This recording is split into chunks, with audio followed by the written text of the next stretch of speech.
Ayan, isang mapagpalang umaga po sa ating lahat. Parang hindi pa po alerto lahat. Isang mapagpalang umaga po sa ating lahat. Ayan, ayan muli, nagpapasalamat ako sa Panginoon kasi muli niya akong dinala sa inyong harapan para mag-lead. And gusto ko po sana tanong, kamusta po tayo ngayong umaga or sa mga nagdaang lead? Kamusta naman po? Ayan, may pagod. Yung iba po. Okay. So ako naman po okay. Last month nagkaroon ako ng ubo kasi for 1 month. And kala namin ng families pneumonia na. Pero thank God, hindi siya pneumonia. And sobrang thankful din ako kasi nandito ngayon ako sa inyong harapan para mag-lead muli. And 2 months din na hindi ako nakapag-lead or nakatayo dito. And talagang sobrang thankful ko kasi muli niya akong nagamit. And while prepping for this worship, talagang may mga bumabagabag sa isip at puso. And alam ko yung bawat isa sa atin ngayon, may mga alalahanin at may mga inisip. And sana isang tabi po muna natin to at talagang lumapit tayo sa ating Panginoon. Kaya ngayong umaga, samahan niyo po ako sa isang panalangin. Aming Panginoon, maraming salamat sa bagong umaga. Maraming salamat dahil muli po kaming ginising. Maraming salamat dahil nandito kami ngayon para sambahin ka, para pasalamatan ka, at para makasama yung mga mahal namin sa buhay. Panginoon, alam mo kung ano yung laman ng aming puso at isip, ano yung mga alalahanin namin. And dear God, naway ikaw yung pumalit sa aming puso ngayong umaga. Tanggalin mo kung ano man yung mga bagay na bumabagabag sa amin ngayon. Panginoon, naway kami na bilang isang kongregasyon ay talagang lumabas sa iyong Panginoon ngayong umaga. Naway isang tabi namin lahat ng aming worries at ituon lamang ang aming puso at isip sa iyong umaga. At tumayo tayo at tayo mga.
Therefore, God exalted him to the highest place and gave him the name that is above every name, that at the name of Jesus, every knee should bow in heaven and on earth and under the earth, and every tongue acknowledge that Jesus Christ is Lord, to the glory of the God and the Father. Ayan, patuloy po tayo umawit at magbigay sa Kanya ng pasasalamat. And sapagkat siya ang Diyos na sumasama sa atin, at siya'y namatay para sa atin. Umawit po tayo.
the Lamb that was slain for the sins of the world, His blood sprinkled.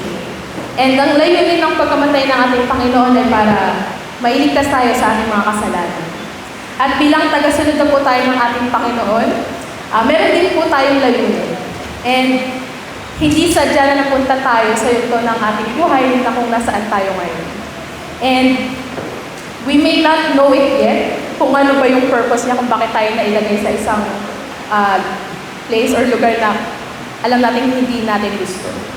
And naway magamit pa rin tayo ng ating Panginoon magamit pa rin niya yung buhay natin para talagang masunod siya. Masunod yung mga instruction niya at talagang ma-obey pa rin yung nais niya. And kung vice versa naman po, kung makuha man natin yung gusto natin na yun, naway magpagamit tayo, huwag natin siyang kalilimutan na sana siya pa rin talaga yung nasa puso natin. And hindi porket na, yun nga, hindi natin nakuha yung isang bagay, tatalikuran na natin siya. Naway patuloy pa rin natin sundin yung utos niya and to really live for His purpose and to truly obey. Umaway po tayo.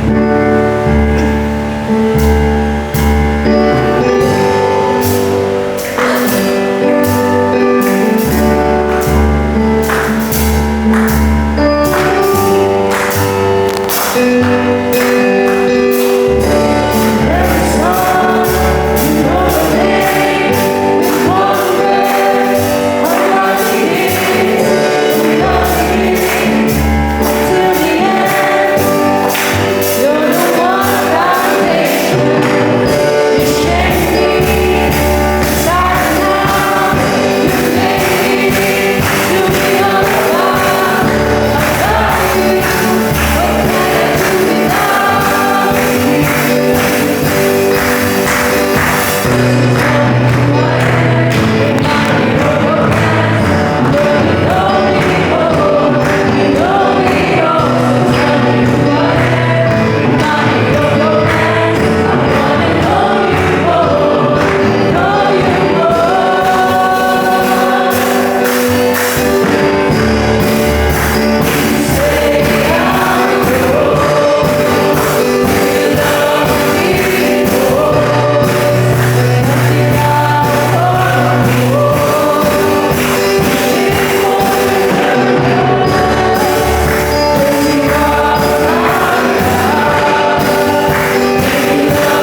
Manalangin po tayo.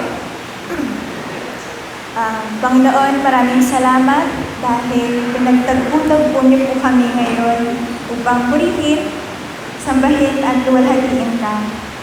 Kayo po ang dakilang Diyos, may likha ng sansinuko. Sabi nga po sa kanta, kayo po yung the lion and the lamb. Salamat po Panginoon dahil kahit na napakalaki niyo, alam rin po namin na kayo po ay napaka-personal sa amin. At kilala niyo po ang bawat isa sa amin. Kayo po, Panginoon, na ang nagbibigay ng lahat ng biyaya, ang source ng kalakasan namin, ang source ng lahat ng mabubuting nangyayari sa amin, Panginoon. At salamat po sa mga provision na binibigay niyo sa amin, mula po sa material naming pangangailangan hanggang sa mga espiritual na pangangailangan namin. Salamat po dahil hindi niyo po kami pinababayaan. At pinapatubayan niyo po kami gamit ang inyong salita, ang banal na Espiritu at ang aming kapatiran. Salamat po dahil kayo po yung gumagalaw sa amin upang magkaroon po kami ng puso at ng kakayanan na maglingkod para sa inyo, Panginoon. At matulungan po yung bawat isa sa kapatiran na lumago. Salamat din po sa inyong katapatan sa Batasan Outreach dahil pinagdiriwang po ang kanilang 13 taon ng inyong pong kabutihan. At maraming salamat po dahil nararamdaman po namin araw-araw ang inyong pagmamahal at biyaya kahit na meron pong mga pagsubok. At Panginoon, yun nga po, may mga pagsubok po sa aming buhay. Lumalapit po kami sa inyo upang kami po ay magpakumbaba at makita po namin na yung mga bagay na ginagawa po namin upang masolusyonan yung mga pagsubok o maitawid po yun, ay hindi po dapat kami umaasa sa aming sariling lakas, kundi kami po ay titingin sa inyo dahil kayo po, Panginoon, ang tanging bibigay sa amin ng pag-asa. Lumalapit din po kami upang humingi ng kapatawaran. Linisin niyo po yung aming puso at isipan mula sa masasamang naiisip namin sa aming kapwa. Tulungan niyo po kami na sumunod sa inyo ng buong buo. Siyasatin niyo po ang aming puso at dalangin po namin na piliin po namin makinig sa inyo. Yun nga po, Lord, hindi po kami umaasa sa aming sarili at magkaroon po kami ng pagsuko sa inyo, Lord. Na kayo po, Panginoon, hayaan po namin na kayo po gumalaw sa aming mga buhay. At yun po, Panginoon, lumalapit po kami sa inyo upang hiniin ang paggabay, karunungan at direksyon upang sundin po namin ang inyong kalooban bilang isang kapatiran. Dalangin po namin na bigyan niyo po ng lakas ang aming mga elders at deacons sa pangangasiwa sa iglesia. Ganun din po ang lahat ng ministry coordinators na may magkaroon po sila ng kalunungan upang maglingkod ng buong buo sa inyo with an undivided heart na po, Panginoon. Na kayo lamang po yung maiwalhati at hindi po kami maglingkod upang matuwa lang po ang mga tao sa paligid natin. Bigyan niyo po ng proteksyon at karunungan ang aming mga mensahero at gamitin niyo po sila upang maipahayag ang inyong salita at ang inyong salita lamang. Tinataas po namin ang lahat ng guro sa Kids Sunday School Ministry, sa Doña Carmen at sa Batasan. At naway maging daluyan po sila ng inyong pagmamahal at katotohanan. Tinataas din po namin ang lahat ng humahawak sa mga Bible study at discipleship groups. At naway maging bukas po ang bawat isa na lumago sa kanilang relasyon sa isa't isa bilang magkakapatid at lalang-lalo na po sa kanilang relasyon sa inyo bilang mga anak niyo, Panginoon. Ganun din po ang aming panalangin sa Living Ministry. Alam niyo po ang mga alalahanin ng bawat isa mula po sa pag-aaral, mga relasyon nila sa kanilang magulang, sa kanilang mga kaibigan, pag-iisip patungkol sa hinaharap at yung mga college applications at marami po pong iba. Kayo po, Panginoon, ang mangusap sa kanila. Naway sila po'y magpasakop at magtiwala sa inyo. Tinataas din po namin ang mga misyonero na sina Tita Eva Abad, Tita Belderania, Tito Christian Doty, Tito Ton at Tita Nona, Kuya Lem at si Ate Ije. Protektahan niyo po sila mula sa kaaway at naway pakinggan po nila kayo sa kung saan po sila dadalhin upang ibahagi ang inyong katotohanan. Bigyan niyo rin po sila ng lakas at ng lahat po ng kanilang kailangan at protektahan niyo nga po sila kung saan man po sila magpunta. Panginoon, lumalapit din po kami sa inyo para sa kagalingan at kaginhawaan. Dalangin po namin na pagalingin niyo po ang lahat ng may sakit. Panalangin din po namin na hindi na po magkaroon ng mataas na temperatura na nagdudulot po ng heat stroke at sunog. Magkaroon po ng sapat na ulan at salamat po dahil umulan po kahapon. Maging sapat lamang po ang mga ulan na yun upang madiligan ang pananim ng aming magsasaka. Hindi po magkaroon ng baha, Panginoon. At naway dalangin din po namin na suportahan po ng gobyerno ang mga lokal na magsasaka, mangingisda at manggagawa. Kausapin niyo po ang mga opisyales na ang paglingkuran po nila ay ang bansa, ang taong bayan at hindi ang kanilang sarili lamang. Maging tapat din po sila sa paglalaan at paggamit ng kabal ng bayan.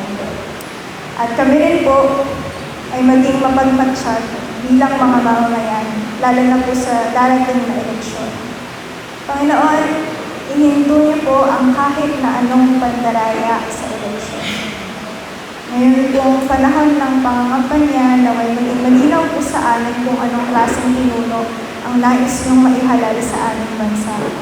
Dalangin po namin na ang mailagay sa pwesto ay mga mababatas na may integridad, nais maglingkod sa sambayan ng Pilipino, matapat at may kakayanang gumawa at ipaglaban ang mga hinaing ng iba't ibang sektor sa aming bansa. Maging ilaw at asin po kami sa lahat ng komunidad na dadalhin po kami. Kahit po sa mga ganitong usapin, Panginoon, naway maalala po namin kung ano po ba yung gagawin niyo, Panginoon. At naway kami po ay masabi po namin, maipahayag po namin ang inyong pagmamahal at pagpapahangan. Dinadalangin din po namin na kayo po ang mamagitan sa sitwasyon sa West Philippine Sea. Protektahan niyo po ang mga komunidad na nakatira roon, lalo na po yung mga mangingisda namin. Pigilan niyo po ang suna sa panglimasok sa aming bansa. At iyon din po ang aming dalangin para sa iba pang bansa. Tinataas po namin na kayo po ang maghari sa lahat ng mga lugar na may digmaan. Itigil niyo po, Panginoon, ang pagpaslang sa mga taong bayan sa Ukraine at Palestine. Paramdam niyo po ang inyong katarungan, kapayapaan, at kapangyarihan sa buong mundo. At hayaan maging kami po mismo ay maging vessels po ng mga yon. Panginoon, salamat po dahil pinapakinggan niyo po ang aming mga alalahanin mula sa mga hinaing namin bilang isang individual, bilang isang kapatiran, iglesia, hanggang po sa mga hinaing namin para sa aming bansa at mundo. Salamat din po dahil alam po namin na kayo ay higit sa lahat ng aming mga problema, higit sa mga nagahari sa mundo, at higit sa kaaway. Kayo po ay dakila, kayo po ay banal. At naway sa inyo lamang po namin ilagay ang aming pag-asa. At kahit po dun sa kung gaano kayo kalaki, gaano kayo kadakila, kami po ay lumuhod at sumunod sa inyo. Sa pangalan ni Jesus. Amen.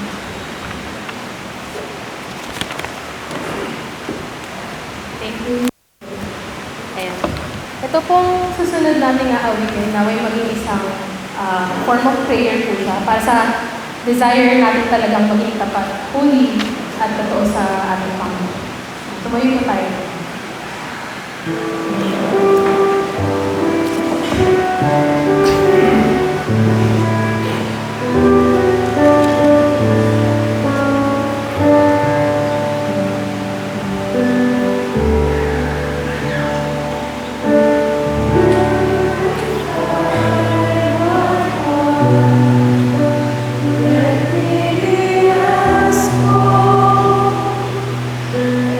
Precious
salita.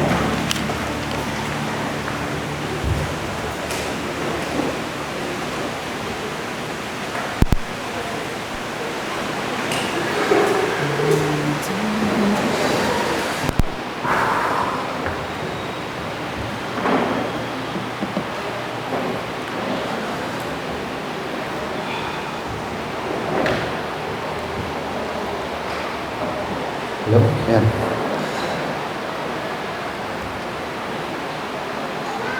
Sige po, ayan. Magandang umaga po sa ating lahat. Good morning po. Ayan, purihin ng Diyos sa pagkakataon muli na pinagkaloob niya sa akin upang ibahagi ang kanyang salita ngayong umaga na ito. Sabihin nga po natin sa ating mga katabi, makinig ka dahil may sasabihin sa iyo ang Panginoon. Ayan, bantayan nyo po bantayan nyo po. Huwag hindi nakinig, kalabitin nyo lang po. Opo. Ayan. Kaya kailangan ko po ng 100% attention ng bawat isa sa pakikinig ngayong oras na ito. Dahil for sure po, may sasabihin po ang ating Panginoon sa atin. Napakabilis po ng panahon, hindi po ba? March na agad, grabe. January, February, hindi ko alam. Parang bilis talaga para sa akin. Ewan ko sa iba. Pero yun po, sa mga youth fellowship namin, kapag napag-uusapan yung edad, ay medyo nahihiya na rin ako sabihin yung edad ko. Hindi ko alam kung kahit na 22 pa lang naman ako, pero joke lang po. Plus 5 po. Yan. Kaya madalas napapaisip ako minsan na parang, madalas napapaisip ako, parang ang sarap po bumalik sa pagkabata, hindi po ba? Chill-chill lang, ayan, laro-laro lang, ganyan.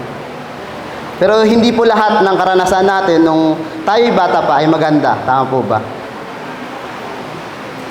Sa akin po, hindi ko makakalimutan. Meron laging utos at bilin sa akin si Papa noon. Sa amin, magkakapatid. And yun po yung, wag na wag daw po kaming magpapaabot ng gabi sa labas. So, stricto po si Papa noon sa amin. And may pagkakataon na sinuway namin siya ni Kuya, magkasabay pa kami noon. So naranasan namin na pagsara ng pinto. Although maaga pa noon, parang 7 PM pa lang noon. Pero bilang bata, parang nakakatakot na masarahan ng pinto, hindi ka na makapasok sa bahay.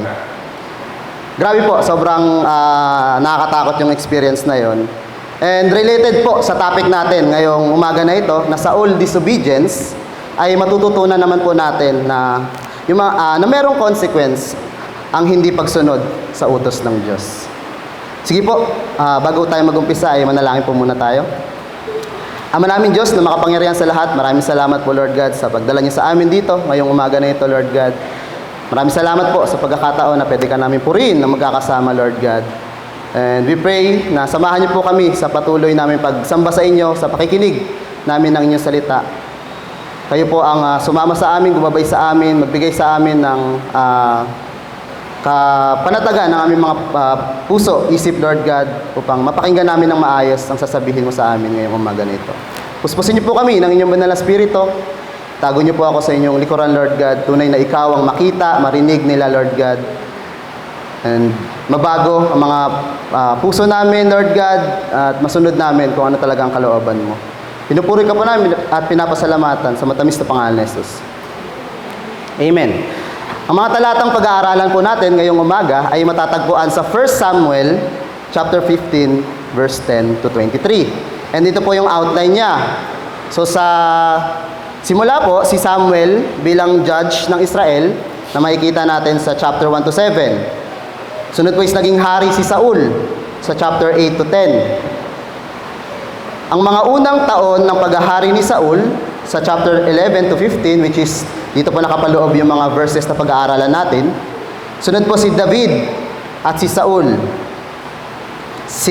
Chapter 16 to 30. And ang pagkamatay ni Saul at ng mga anak niya sa chapter 31. Mamaya na lang po natin babasahin sa pagpapaliwanag ang mga talata. Medyo mahaba po kasi siya. And para po at least fresh po para sa atin habang pinapaliwanag ko yung mga talata. Sa ngayon po, tingnan po muna natin kung ano nga bang overview ng Book of Samuel. Kung anong context nito para hindi po tayo maligaw sa kung anong gustong sabihin sa atin ng Diyos.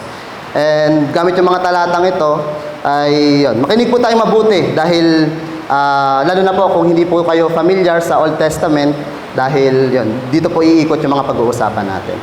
So ang overview po ng Book of Samuel sa modern Bible natin ay meron pong nahati po sa dalawang libro. So meron po siyang first and second. Pero originally po, nung una, sinulat po ito as one coherent story. So isang buong book lang po siya, isang buong storya lang po siya. Sa libro pong ito ay merong tatlong pangunahing characters.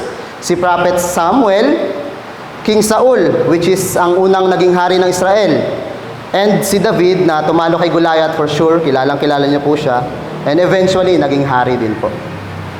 At isa sa pinaka-intensyon ng librong ito na gustong ituro sa atin ay how God opposes the proud and exalts the humble. Yan po yung palilitawin natin sa mga verses na pag-aaralan natin ngayon. Ito po, mabilis na recap lang. From slavery sa Egypt, yan po yung una, nirescue po ng Diyos ang bayang Israel. And nung nakalabas na po sila, hanggang sa nakarating sa Mount Sinai, ay nagkaroon po sila ng kasunduan sa Diyos. Yung po yung Ten Commandments. And sa pagpapatuloy po ng paglalakbay nila, ay ginabayan silang ng Diyos hanggang sa makarating sa Promised Land.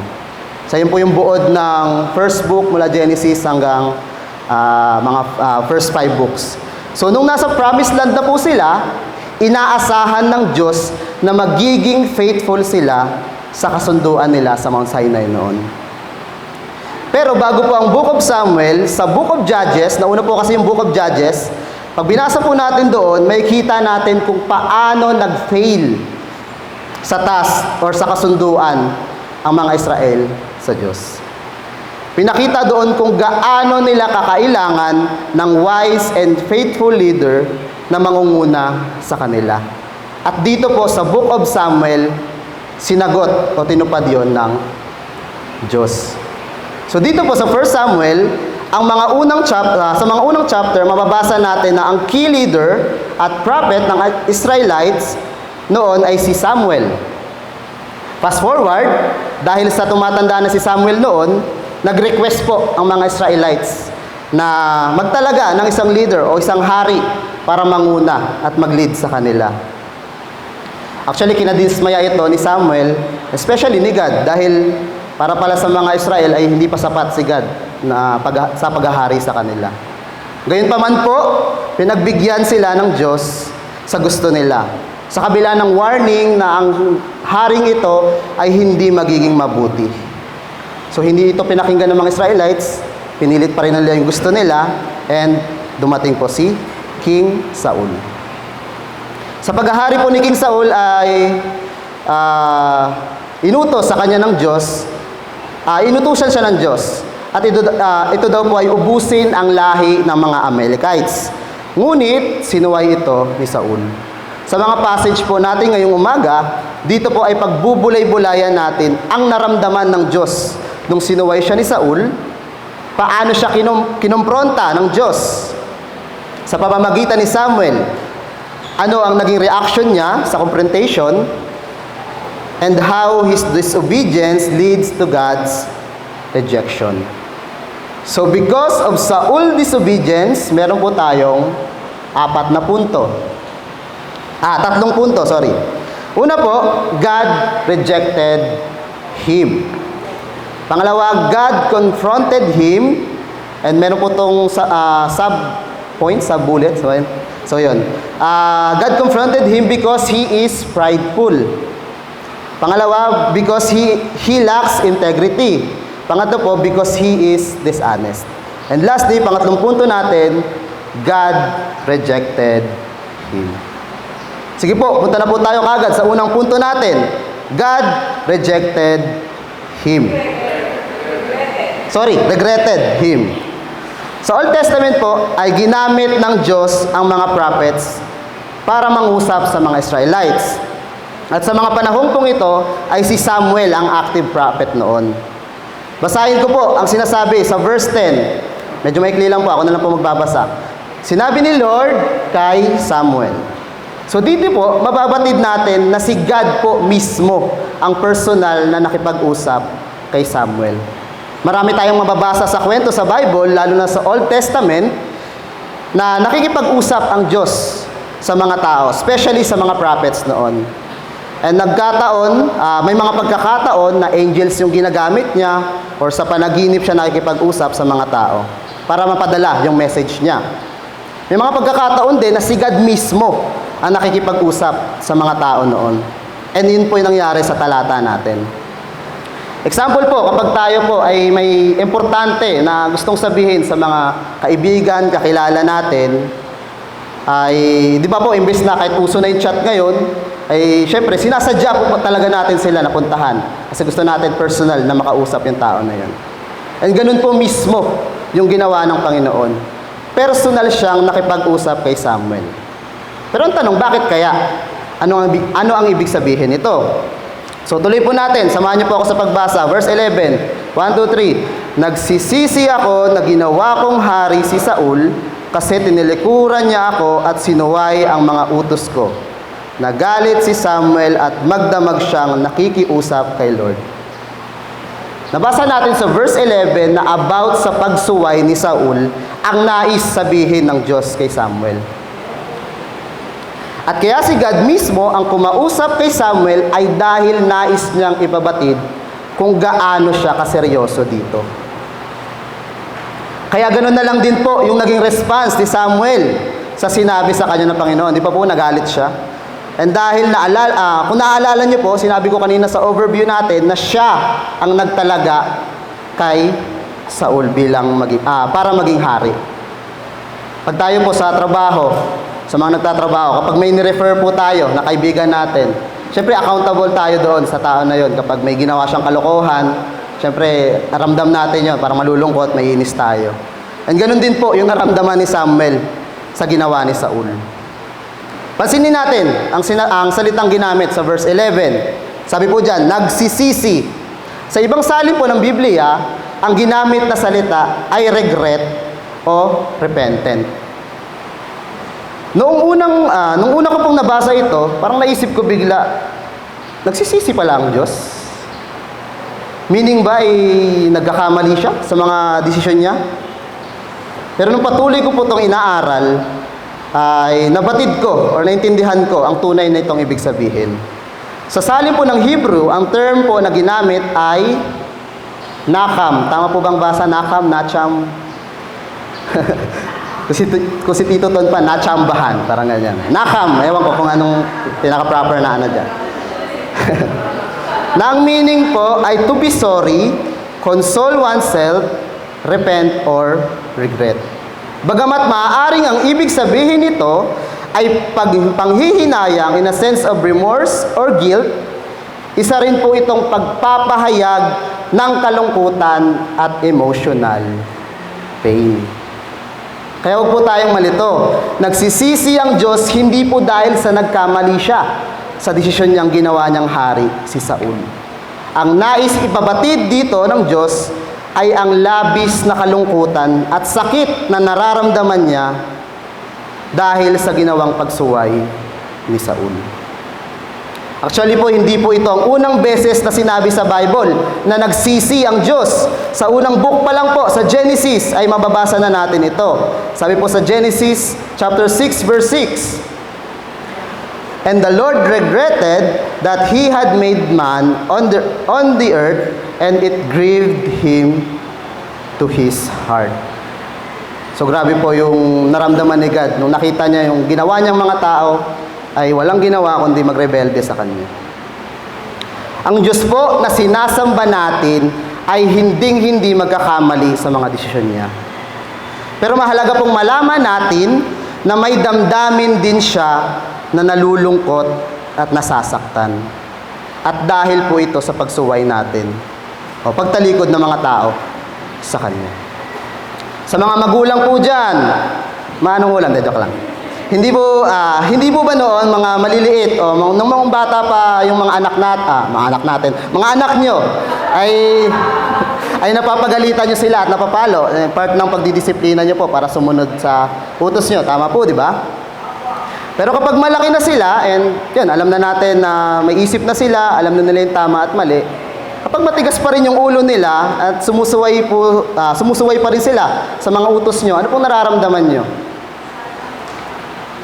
Nakakalungkot po, no? Na masakit sa damdamin, ganun po yung pakiramdam. Hindi pong hangad nyo lang naman is mapabuti sila, pero wala silang ginawa kundi sumuway pa rin talaga. And masakit po talaga sa damdamin yun. And ganun din po yung nararamdaman ng Diyos kapag matigas po ang ulo natin at sinusuway natin ang mga utos niya. Ngayon nalaman na po natin na nalulungkot ang Diyos at nasasaktan kapag tuwing sumusuway tayo sa Kanya. Ang tanong ko po ay, pipiliin pa rin po ba nating sumuway sa Kanya? Ano-ano po ang mga dahilan o mga bagay na humahad lang sa atin sa pagsunod sa utos niya? Tandaan po natin, ang Diyos na lumikha sa atin ay ang Diyos ng pag-ibig. Nilikha niya tayo ng may pagmamahal. Hindi po niya tayo nilikha tulad ng mga robot na walang damdamin and susunod lang sa kung anong nakaprogram sa kanila.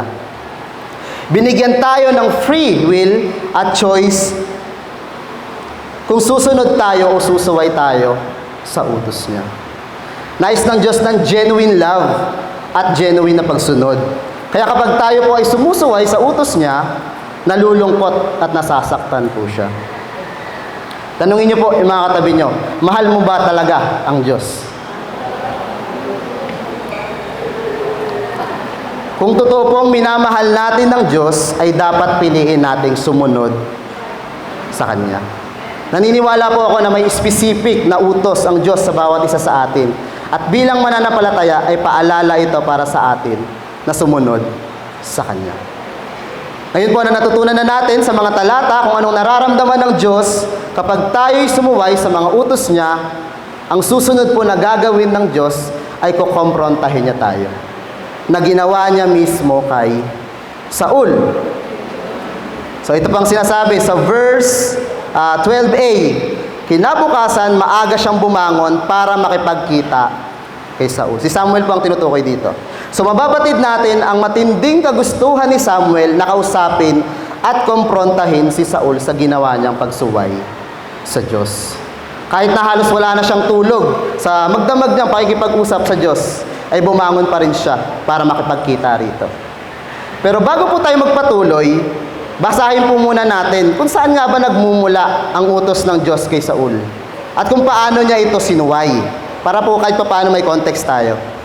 Nagmula ang utos na ito ng Diyos kay Saul sa Deuteronomy chapter 25 verse 7 to 19. Sabi po dyan, huwag niyong kakalimutan ang ginawa ng mga Amalekita sa inyo nang kayo'y naglalakbay mula sa Ehipto.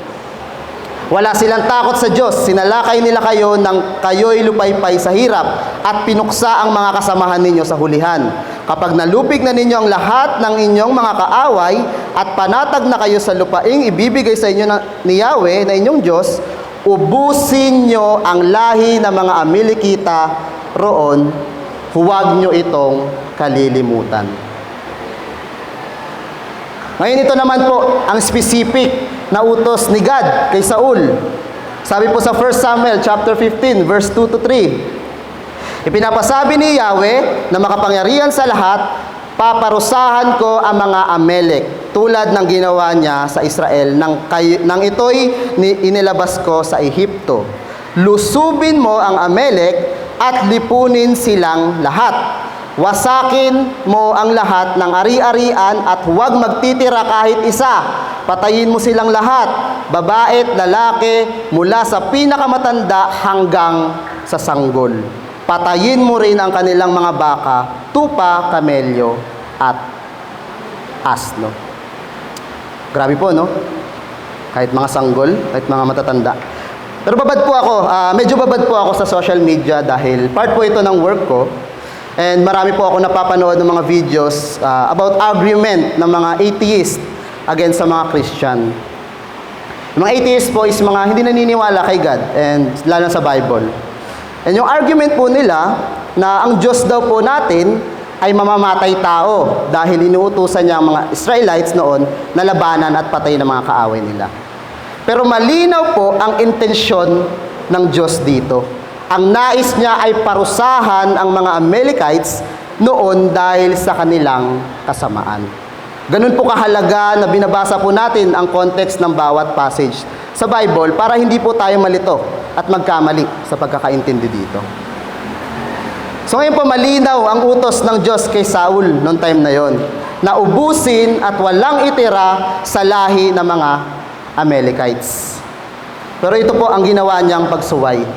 Sabi po sa 1 Samuel chapter 15 verse 7 to 9, sinalakay ni Saul ang mga Amalekita at tinalo ang mga ito.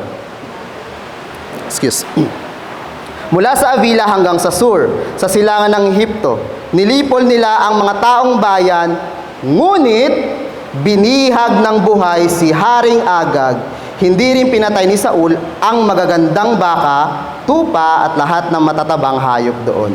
Ang pinatay lang niya ay lahat ng hindi na mapapakinabangan. Sa palagay niyo po, sinunod ba ni Saul ang utos ng Diyos?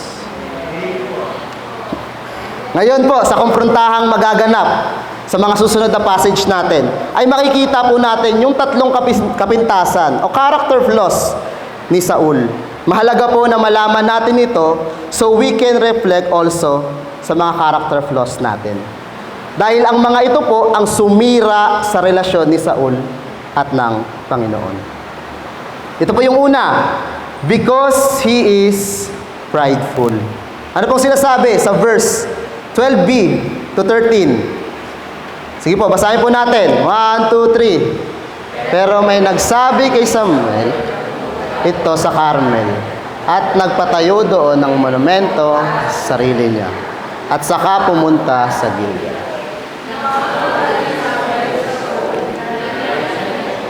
I-bless ka sana, Lord.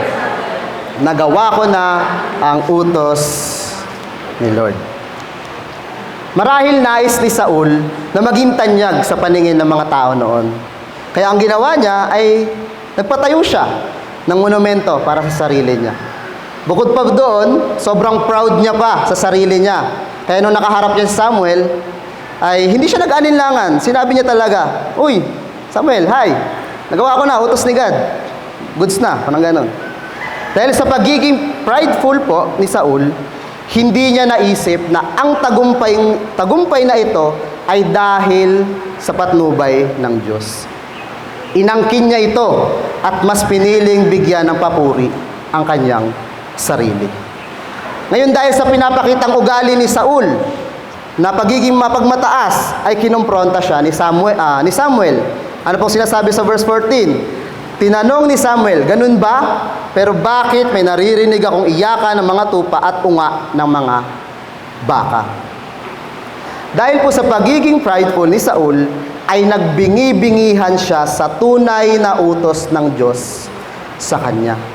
Marahil sadya niyang hindi pinatay ang hari ng mga Amalekites, mga tupa at mga baka nito upang ipakita sa mga tao na meron siyang trophy o patunay na nagtagumpay siya sa labanan.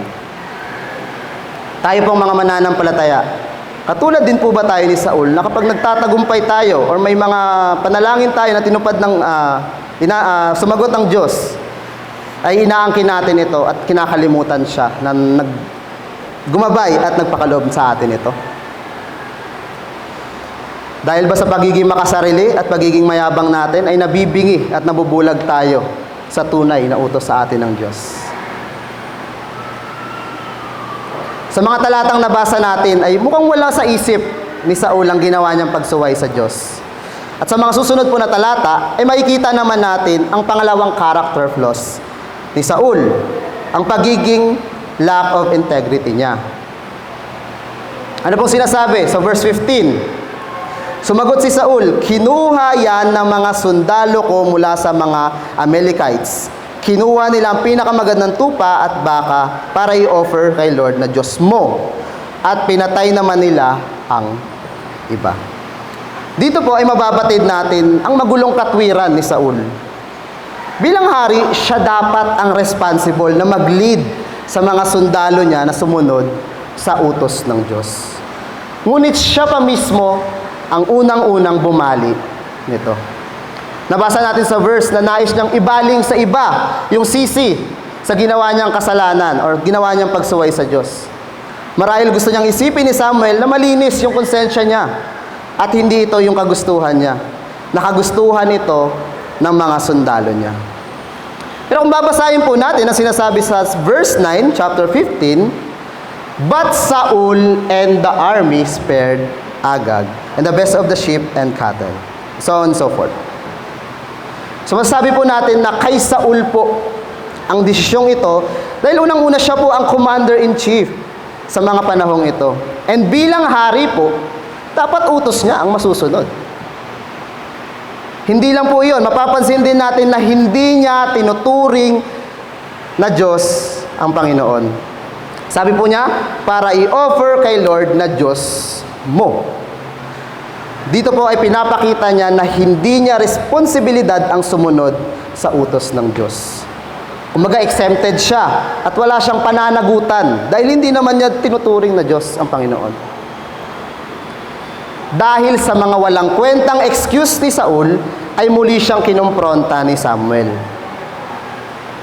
Sabi po sa chapter 16, verse 16 to 19, tulungan niyo po ako magbasa. Sabi po diyan, sinabi ni Samuel, manahimik ka, pakinggan mo ang sinasabi sa akin ni Lord. Kagabi, sumagot si Saul, ano yun? Sinabi ni Samuel, kahit na maliit ang tingin mo sa sarili mo, ikaw na ngayon ang leader ng mga tribes ng Israel. Di ba inanoint ka ni Lord para maging hari ng Israel? Inutusan ka niyang salakayin ng mga masasamang Amalekites at labanan sila hanggang mamatay silang lahat. Bakit di mo sinunod ang sinabi ni Lord? Bakit mo kinuha ang mga ari-arian at ginawa ang masama sa paningin ni Lord? Para kay Samuel po ay para kay Samuel, kahit anong sabihin pa po ni Saul ay wala nang kabuluhan. Dahil unang-una nakausap niya na ang Diyos and sinabi na nito kung anong ginawa niyang pagsuway. Nais ipabatid ni Samuel yung katayuan sana ni Saul bilang isang hari, na dapat siya ang nagli-lead sa mga nasasakupan niya na sumunod sa utos ng Diyos. Na dapat makita yung authority niya over them, yung integrity niya as a leader na itinalaga ng Diyos. Ngunit kabaliktaran po ang pinapakita ni Saul. Malinaw po ang intensyon ng Diyos na parusahan ng mga masasamang Amalekites. Kaya inutusan niya si Saul. Although nung time na yon, normal po na kapag nananalo yung mga army sa labanan, ay inuuwi nila yung mga spoils o yung mga nakuha nila sa mga labanan. Dahil kunyari yung pagbihag sa hari and yung mga ari-arian nito, yung mga hayop nito.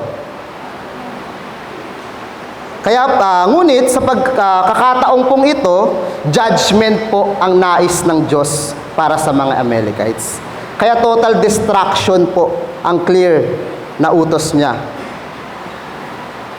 Ngayon tingnan po natin ulit ang ating mga sarili. Bilang mga mananampalataya ay mga ambassador o representative na tayo ng Panginoon dito sa mundo. Dapat po ay meron tayong integrity bilang mga anak ng Diyos. Sabi po sa 2 Corinthians 5:20, kaya mga representative kami ni Christ at ginagamit kami ng Diyos para manawagan sa inyo, nakikiusap kami alang-alang kay Christ, makipag-ayos na kayo sa Diyos. Bilang mga representative po, tayo ang dapat nangunguna at nagsiset ng example sa ibang tao na sumunod sa Diyos. Huwag po tayong tumulad kay Saul, na imbes na maging mabuting halimbawa, mabuting leader, ay siya pa ang nanguna sa pagsuway sa utos ng Diyos. Sa mga passage po na nabasa natin, ay hindi pa rin talaga natitinag sa confrontation si Saul. At sa mga susunod na verses po natin, ay makikita natin yung pangatlong character flaws niya. Ang pagiging sinungaling. Basahin po natin ang sinasabi sa verse 20 to 21. Sumagot si Saul, sinunod ko si Lord, pumunta ako sa kung saan niya ako pinapunta. Hinuli ko si King Agag at pinatay ang lahat ng mga Amalekites. Parang ang gulo, di ba? Hinuli ko si King Agag pero pinatay ko lahat. Pero ang sundalo ko ang kumuha ng pinakamagandang tupa at baka at inuwi namin ang mga ito sa Gilgal para i-offer kay Lord na Diyos mo. Sa verse 20 po ay pinipilit talaga ni Saul na sinunod niya ang utos ng Diyos. Pero hindi po yun ang totoo. Dahil malinaw ang utos ng Diyos sa kanya na total destruction para sa mga Amalekites. As in, walang ititira, maski isa. Ngunit ang ginawa niya ay binihag niya ang hari nito at ibang mga hayop. Siguro sa isip ni Saul, somehow, kahit paano naman, sinunod ko yung utos niya. Pero para po sa Diyos, partial obedience is no obedience at all. Hindi po maaari sa Diyos ang hindi buong pagsunod. Sa verse 21 ay pinipilit niya pa rin ibaling talaga ang sisi sa mga sundalo niya. Na alam naman nating na kasinungalingan. Ang sinasabi pa niya ay ginawa nila ito dahil isa-sacrifice nila ang hayop sa Diyos. Pero kung babalikan po natin na sinasabi sa verse 12, mababatid natin na kasinungalingan iyon. Dahil kung yun talaga yung intention niya, nung una pa lang, ay dapat sa Gilgal po siya nagpunta para mag-offer ng sacrifice. Naalala niyo po, di ba? Sa Carmel siya pumunta at nagpatayo ng monumento. Sa panahon po natin ngayon, ay parang normal na lang na magsinungaling. Hindi po ba? Minsan kahit huling-huli na, as in, wala nang lusot. Pero ang dami pa rin talagang alibay. Ayaw pa rin umamin. Pero bilang mananampalataya po, bakit ang hirap sa atin ang umamin sa mga nagagawa nating kasalanan o pagkakamali? Kung ganito po tayo sa mga taong nakapaligid sa atin, ano pa sa relasyon natin at pakikitungo sa Diyos? Ngayon, tanungin po natin ang ating mga sarili. Ano-ano ang mga character flaws na tinataglay mo? O tinataglay ko, tinataglay nating lahat.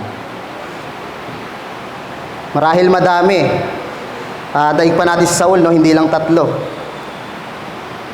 Nire-recognize po ba natin ito at hinihingi ng tulong sa Diyos para mabago?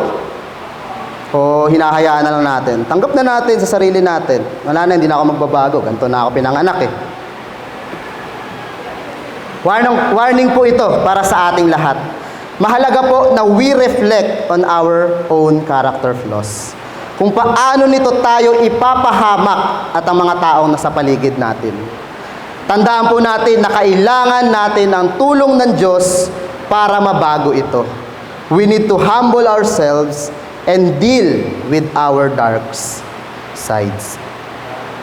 Para hindi tayo maging katulad sa naging kwento ng buhay ni Saul. Sa kabila ng confrontation sa pagitan nila ng Diyos, ay patuloy siyang nagmatigas. Nang ibabaw ang mga character flaws niya.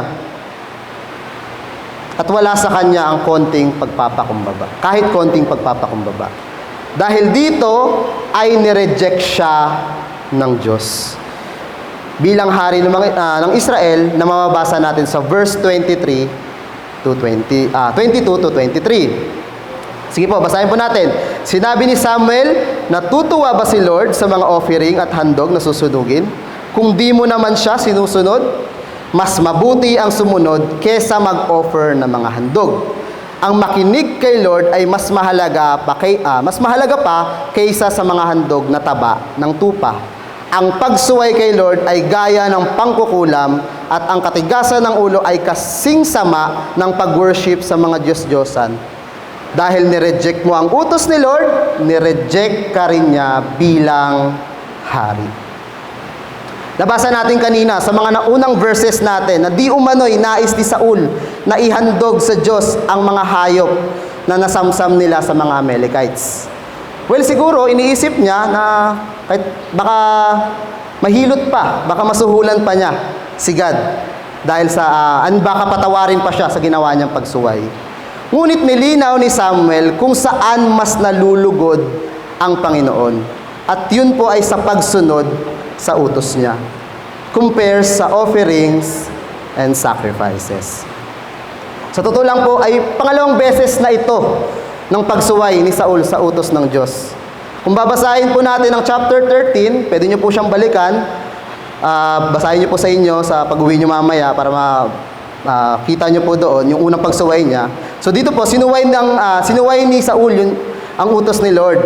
Na nung hinihintay niya si Samuel bago hindi niya nahintay si Samuel na maghandog sa Diyos dahil sa takot nito na dahil pasugod na yung mga kalaban nila nung time na yon. And sa pag-aakalang magtatagumpay siya kapag ginawa niya ang pag-sacrifice sa Diyos. Pero dito pa lang po ay nakita na natin ang kakulangan ni Saul bilang hari. And imbis na sumunod sa utos ng Diyos, ay mas pinili niyang gawin kung ano ang sa paningin niya ay tama. At yun ang pag-aalay ng mga handog. At ngayon, sa mga talata po natin, ay nais niyang gawin ito ulit sa pag-aakalang ito ang mas mahalaga sa Diyos. Dito po ay mapapansin natin na mali ang pagkakakilala niya sa Panginoon. Kaya sa verse 23, ay sinabi ni Samuel kung ano ang katumbas ng pagsuway ni Saul sa utos ng Diyos. Binanggit po ang salitang pangkukulam. Pero kung titignan po natin sa ibang salin, ang ginamit po na word din ay divination or manghuhula sa Tagalog. At ang mga gawain pong ito ay mahigpit na pinagbabawal na gawin ng mga Israelites noon. Dahil ito po ay kasuklam-suklam sa paningin niya. Hindi lang po iyon, sinabi din na matigas, sinabi din na ang katigasan ng ulo ay walang pinagkaiba sa pagsamba sa Diyos-Diyosan. Pinapakita lang po dito kung gaano kasama sa paningin ng Diyos ang hindi pagsunod sa utos niya. At ang outcome po nito ay inalisan siya at ang lahi niya ng Diyos ng karapatan na maging hari ng Israel. Sinabi pa po ito sa 1 Samuel chapter 13 verse 13 to 14. Sabi po diyan, sinabi sa kanya ni Samuel, malaking kasalanan niyang ginawa mo kung sinunod mo ang utos sa iyo ni Yahweh na iyong Diyos, ang sambayanan mo sana ang maghahari sa buong Israel habang panahon. Ngunit dahil sa ginawa mo, hindi na matutuloy iyon. Si Yahweh ay pipili ng isang tao mula sa kanyang puso na maghahari sa Israel sapagkat hindi mo sinunod ang utos niya sa iyo. Noon po ay part ng pagsamba ng mga Israelites sa Diyos ay ang pag-sacrifice ng mga hayop bilang offerings. Sa panahon naman po natin ngayon, bukod po sa tithes, ay part din ng pagsamba natin sa Diyos, ay ma-involve tayo sa mga ministry. Pero tandaan po natin na kahit gaano man tayo katapat sa tithes at sa mga ministry natin, kahit gaano kalaki ang binibigay natin sa tithes at gaano kadami yung time na nilalaan natin upang magawa ang mga ministry o maging mahusay sa mga ministry, kung hindi po tayo susunod sa utos ng Diyos, ay hindi rin po siya nalulugod sa atin. Kaya mahalaga po na inaalam natin kung ano ang utos ng Diyos para sa atin. Isa po sa utos ng Diyos ay yung tema natin ngayong taon na ito, na make one and be one, which is yung pagdi-disciple po. Hindi po sapat ang tithes at mga ministry natin, at lalong hindi po sapat na uma-attend lang tayo tuwing Sunday sa church.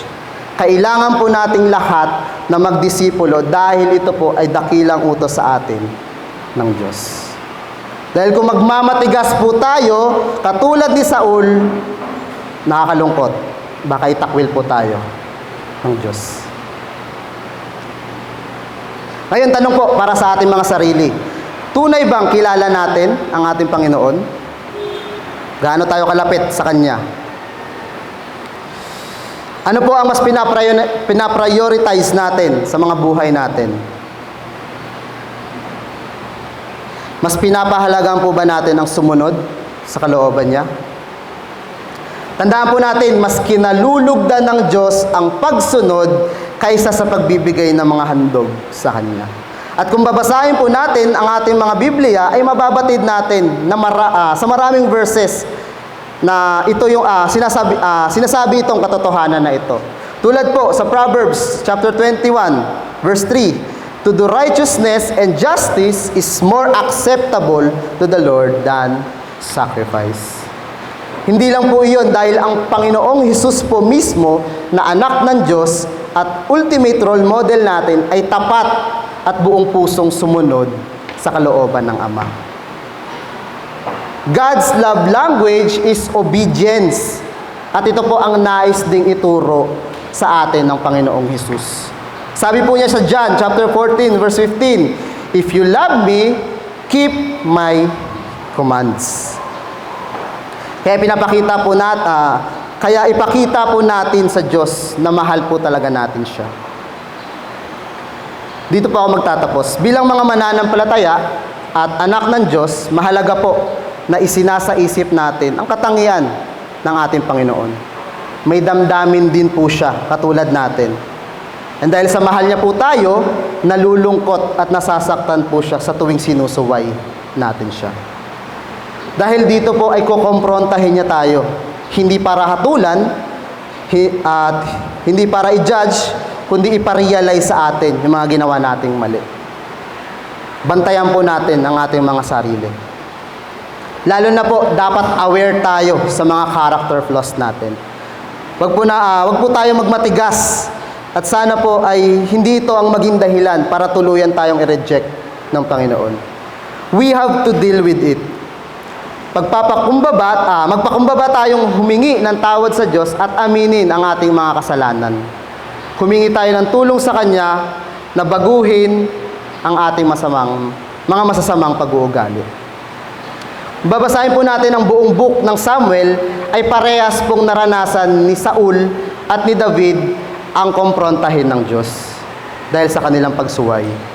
Pero ang kaibahan po nila, si David po ay nagpakumbaba at inamin ang kanyang mga kasalanan sa Diyos. At dahil po doon ay naranasan niya ang pagpapatawad at pagpapala. Sinabi po sa James chapter 4 verse 6, "Ngunit ang Diyos ay nagbibigay ng higit pang pagpapala. Kaya't sinasabi sa kasulatan, ang Diyos ay laban sa mga mapagmataas, ngunit pinagpapala niya ang mga mapagpakumbaba." Purihin pang Diyos. Magandang umaga po sa ating lahat.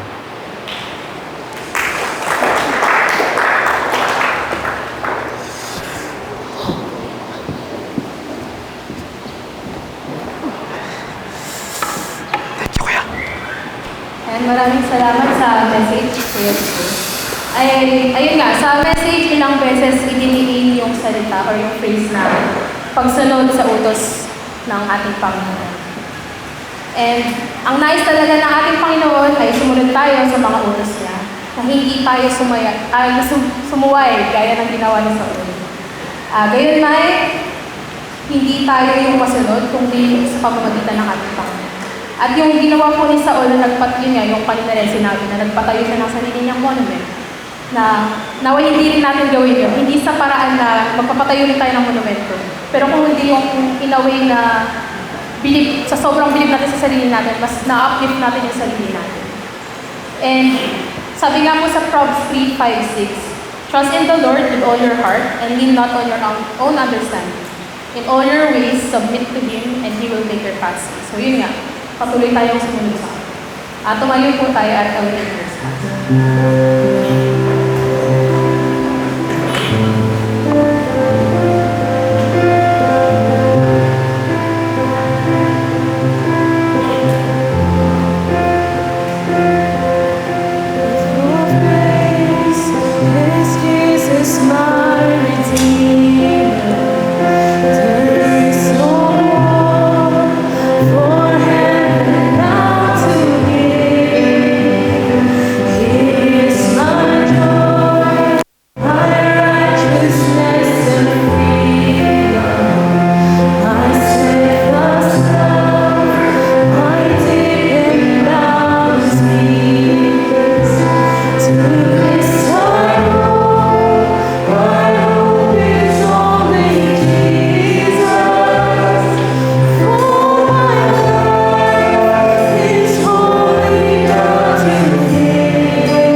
para po sa ating announcement.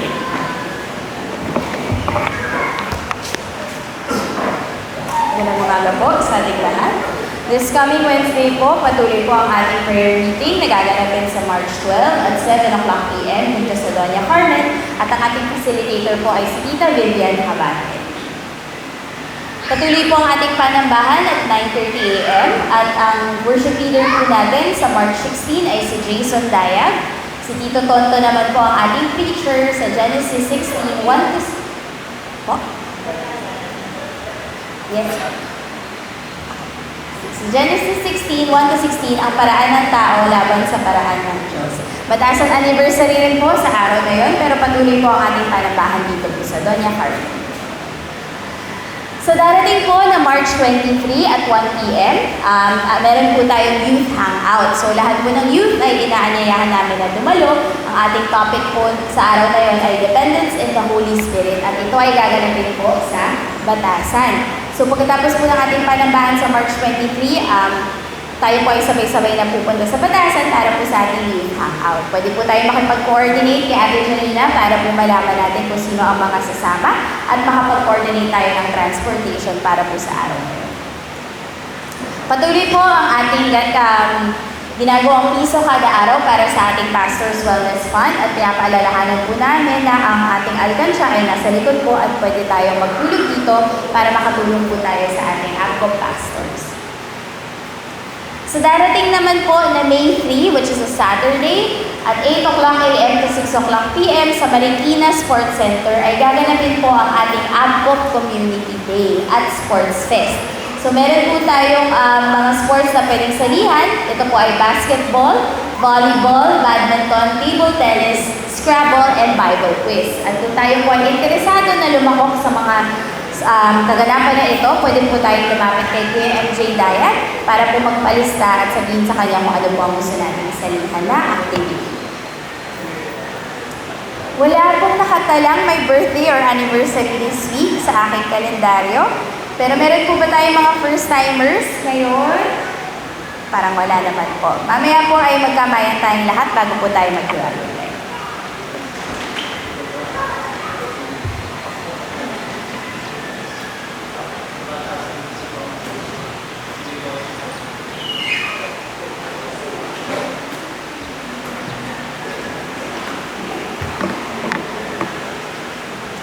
Mabilis lang po, tsaka maikli na pagkatama. Sa Batasan dahil anniversary nila next week, ang speaker po nila ay naimbitahan ay si Kuya Tom Borsma, no, isang missionary. Tapos po dito ay si Pastor Christian Ursua, no, si Tantan, si Pastor Tantan yung magiging tagapagsalita po natin. Tumayo po tayong lahat.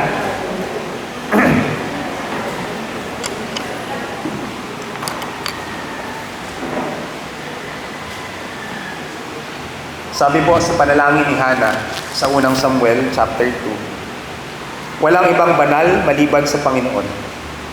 Wala siyang katulad. Walang bato na kanlungan tulad ng ating Diyos.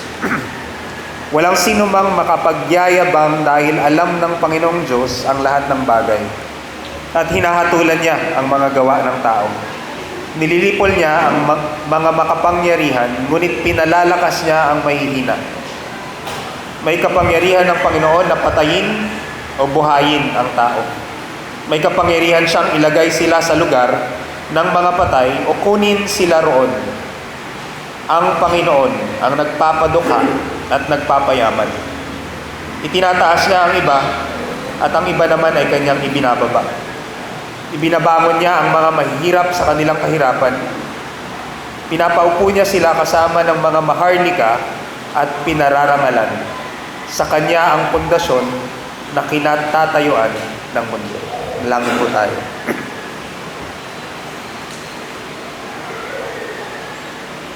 Parang maliwanag po ang iyong salita sa amin ngayong umaga.